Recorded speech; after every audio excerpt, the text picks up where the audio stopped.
నమస్కారం అందరికీ. నా పేరు హాస విరాజిత. ఇవాళ నేను ఎందుకు తెలుగులో మాట్లాడుతున్నానని మీరు అనుకుంటారు. అవును, నేను తెలుగులో మాట్లాడుతాను. చాలామంది నన్ను తెలుగులో అప్లోడ్ చేయమని అడుగుతున్నాను. సో ఇవాళ నేను చెప్పబోతున్నాను తెలుగులో ఒక కథ. అనగనగా ఒక ఊళ్ళో ఒక అబ్బాయి ఉండేవారు. వారు ఎప్పుడు చెత్త కలెక్ట్ చేస్తూ డబ్బులు తీసుకునేవారు.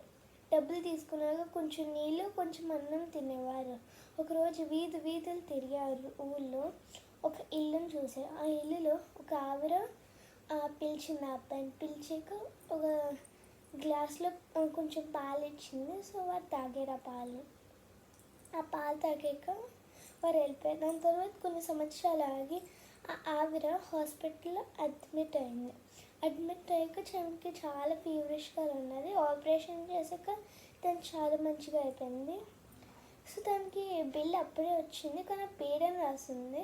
అప్పుడు ఆ డాక్టర్ వచ్చి వారి ఫేస్ని చూపించిన వెంటనే చాలా ఆనందపడింది. తనకి చాలా బాగా గుర్తున్నది ఆ అబ్బాయికి తను పాలు ఇచ్చిందని.